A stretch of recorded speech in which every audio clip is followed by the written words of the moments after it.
Hi, this is Brennan Davis again from Bedrock Games and the Bedrock blog. And again, today I got somebody's doing a lawnmower or something in the background, so I hope it doesn't pick up too much on the mic. If it does, I'll just do the video over, but hopefully I won't have to again. This is my second time trying to do this video. So I'm just going to continue with talking about my martial arts sort of movie collection that I have. One of my subscribers had asked if I would do my show my Shaw Brothers collection, and my DVDs and Blu-rays are in such a state of disarray on a table that and in boxes that I just I don't think it wouldn't look good, and I haven't quite figured. I've seen people do the thing where they sort of show their collection off of whatever it is, whether it's books or movies, and I haven't quite figured out how I want to do that. So instead, I'm just going to randomly take out 8 movies from my collection at a time, and I'll put them back together so that I don't go over the same movies over and over again. And I'll just kind of briefly comment on each one. Because there are 8, I'm going to try to be brief.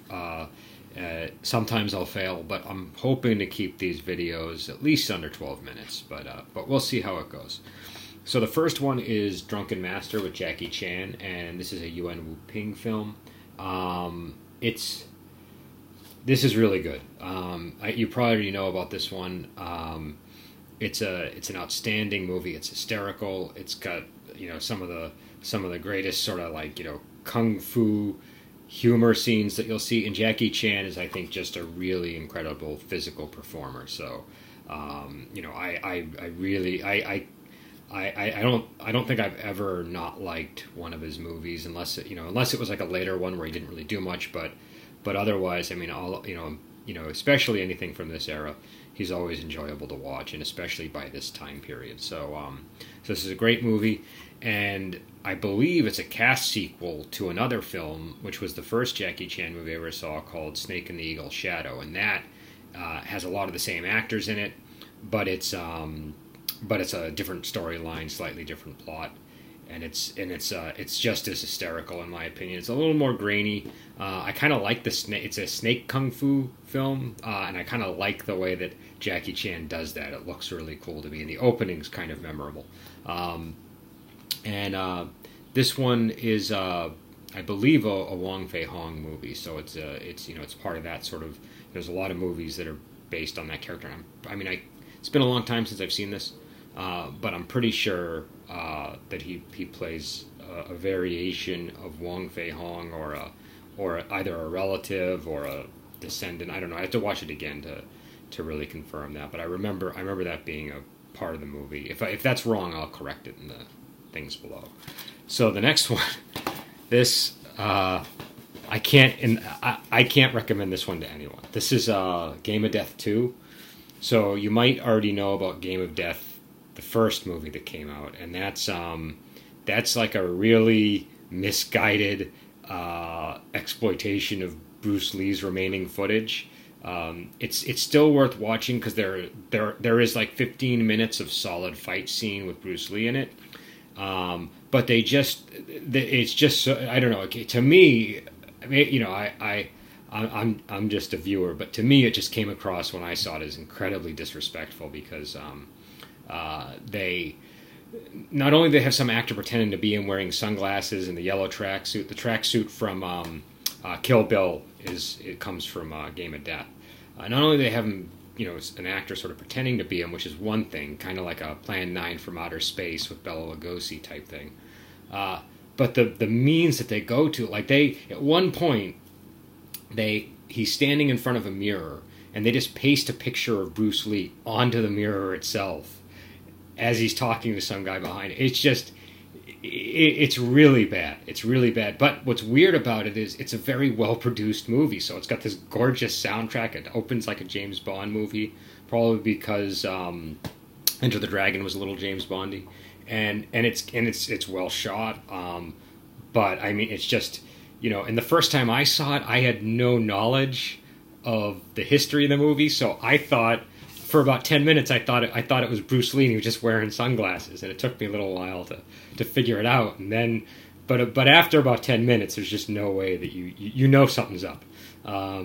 But the last scenes of the movie are great, so it's worth watching. But this is not that movie. This is a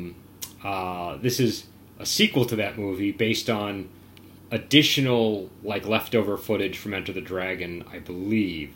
And I'm pretty sure that footage is now back in Enter the Dragon in like the versions that have been put out. So now if you watch this, it just looks like, if I recall, it looks like they're just taking clips from Enter the Dragon. I don't remember squat from this movie. I saw this once.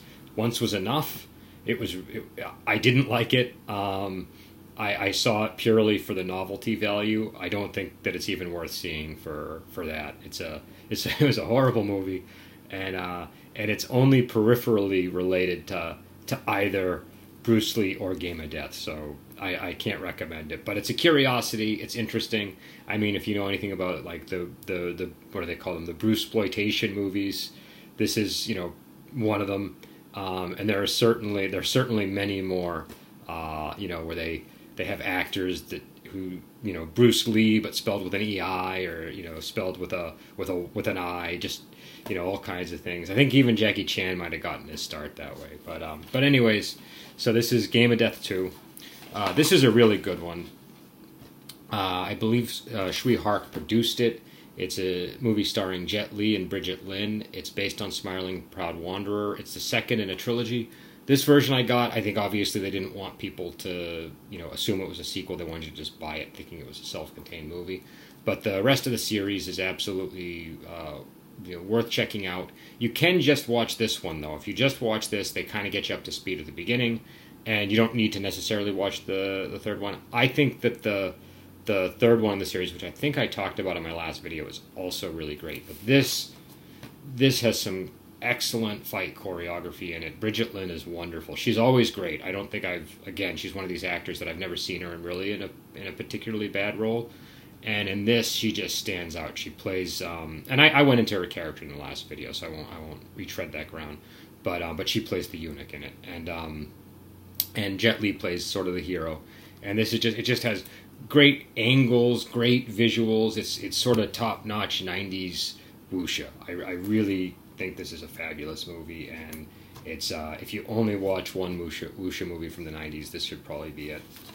So the next one is I don't even know if this is what the real title of the movie is. This is Magnificent Bodyguards. It's a really old Jackie Chan movie. I mean, it's as you can see, they got him in the wig and everything. So you don't normally see Jackie Chan in films like that. I think I've seen him in like one or two movies like that. And I think this is a Lo Wei movie. Yeah, Lo Wei directed this. I don't really remember a whole lot about this one. It's been a while since I've seen it. I do remember that they have to escort a person or treasure through like bandit country, and that's about all I really recall. But I remember enjoying it. I think my version might have been a particularly bad cut of it. I had to mess with the screen to read the subtitles, and I think even then they were still cut off. Maybe on my better TV now, if I rewatched it, I could see more of the subtitles, but I'm not sure. But again, I'm not even sure that this is the proper title of the movie. So, but this was I can't really give you a strong opinion one way or the other on this one without watching it again. I think the last time I saw this was like 2002 or so, 2003. So it's been a while. These are two excellent movies. They both star Bridget Lin and Leslie Chung, I believe. I think Leslie Chung is in both. Yeah, he's in both of them. And the first one's directed by Ronnie Yu. The second one is David Wu. And these are excellent movies. The Bride with White Hair 1, The Bride with White Hair 2. The first one is absolutely a must-see. The first one, if you haven't seen it, you gotta see. It's got this is, it's the story of the white-haired witch. They've done a bunch of remakes of it. This is not the first version of it. It's based on a book, but this is probably the most memorable one, the one that everybody knows, and I think it's the best one I've seen, the best version of the story that I've seen. And Bridget Lin does an outstanding job as this character. She's sort of a how to describe it? She's she comes from an evil cult, and she falls in love with the main character played by Leslie Chung. And I think he's from Wu Dang sect, and through misunderstandings, they his love doesn't seem to be true. He leaves her like waiting for him in a cave, if I remember. And again, it's this sort of the wuxia trope of a misunderstanding leading to her thinking that he's abandoned her, and she's left her cult, and they like beat her with sticks before she was allowed to leave, and she was almost beaten to death. So she had to go through hell to become to join with him as a wife, and so she feels abandoned. She freaks out, and she just like totally loses her shit, and her hair turns white, and she just tears a warpath through Wudang. There's more to it than that, but it's just a great sort of vengeful bride type movie, and the sequel is actually really good too. The sequel's kind of different. I'd say it's more bloody. The first one's more atmospheric, I think. They call it, on every version of it I've seen, it says like erotic in big letters on it. This is not an erotic movie. It's sensual to a degree, but it's really more atmospheric. There are suggestions of sex. I think there's like one key sex scene in it, but by today's standards, this is not an erotic movie at all. Maybe a little bit titillating at times, but that's about it.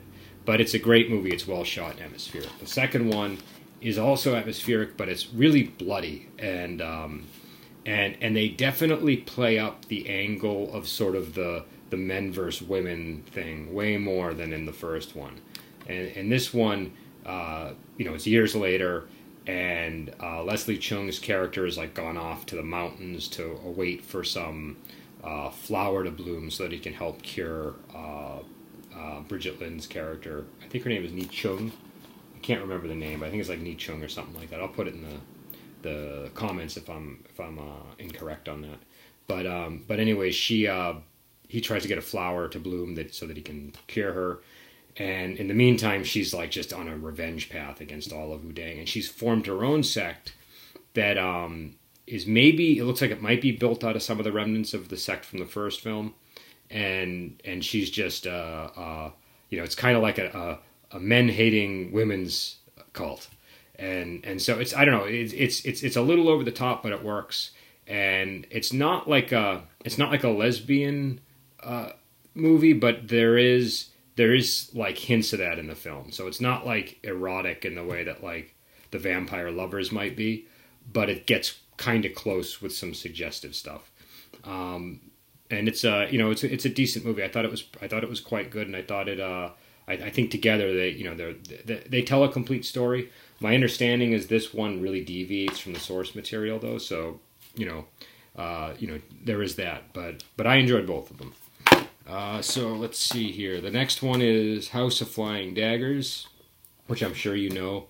I got it on Blu-ray, and I have to say I was very disappointed with my Blu-ray copy. I saw this when it came out in the States. I think we got it a few years after it came out in China, but when it came out here, which I don't know, I must have seen this in like 2002 or 2004 or something like that. I remember it being very vibrant and colorful and gorgeous because it's what is his name? Zhang Yimou.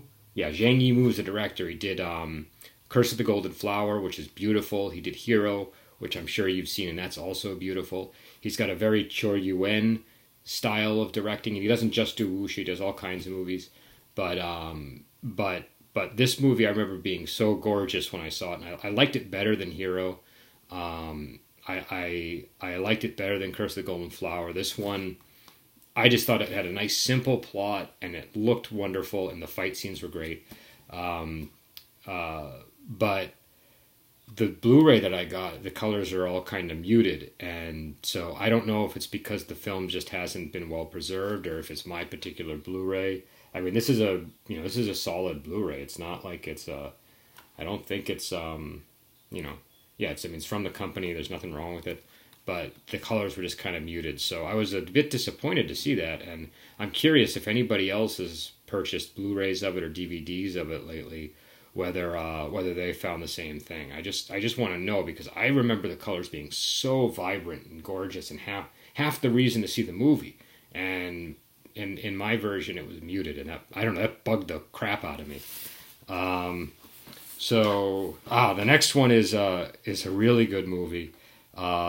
This is Kung Fu Hustle. I think this is like a Region 2 version. I got a couple of them. But this is a great film. It's by Stephen Chow, who I've talked about before. He's really funny. He's a great actor. He's a great director. He did Shaolin Soccer. He did God of Cookery. He did King of Beggars. Some of them as actor, not as director. But this is he's an actor director. I think he produced it too. But the credits are in Chinese, so I'm not sure. But the martial arts in this are great. The comedy is top notch, and it's got kind of like a Looney Tunes vibe going on. It's like it's a really clever aesthetic. Like if you've seen Shaolin Soccer, it's that same. It's similar, but he's doing something very different in this one. That's almost like I said, almost Looney Tunes or a bit cartoony in a way, but not in a way like not like Roger Rabbit cartoony. Like there's no actual cartoons, but it just has that kind of vibe. And he creates a whole world. It's I think it takes place in like the 20s or the 30s, sometime around there. And he just the environment that he creates is its own little world. It's a little bit like a modern wuxia type storyline, and again the comedy is top notch. The characters just pop, and there are some really famous people in this movie. It's outstanding. Even if you don't watch martial arts or wuxia, you'll probably like this one. It just looks good. It sounds good. Everything in this is good. So the next one is Ongbak. This is my I don't know which region this one is. This is definitely not a Region 1. But I have another version of this. This is it stars Tony Jaa. It's kind of a Jackie Chan style movie, but without as much of the comedy. And it's instead of kung fu, it's Muay Thai. And if you've never seen a Tony Jaa movie, this is the first big one that he did, I believe. I first became aware of it right when it came out because my wife is Thai and I was into martial arts, and she immediately had me watching this. And it's a great movie. And one of the nice little things about it, it's worth checking out, like some of the background of the film, because they do something that if you don't know Thai, you wouldn't pick up on, which is one of the characters speaks with one type of regional accent in the beginning of the movie, and then halfway through shifts over to a more rural accent. So he starts with like a city accent, and then starts with like then ends with a rural accent, and that's because he's sort of hiding the fact that he comes from humble roots. And I had to have that pointed out to me. I don't know Thai, but that really makes the character a little more interesting. So things like that are in the movie that might not translate as well on the on the screen. There might be a version where they kind of make a point of emphasizing that, but in the one I saw, I don't think they did. But the martial arts are great. It's got the Muay Thai works really well the way they do it.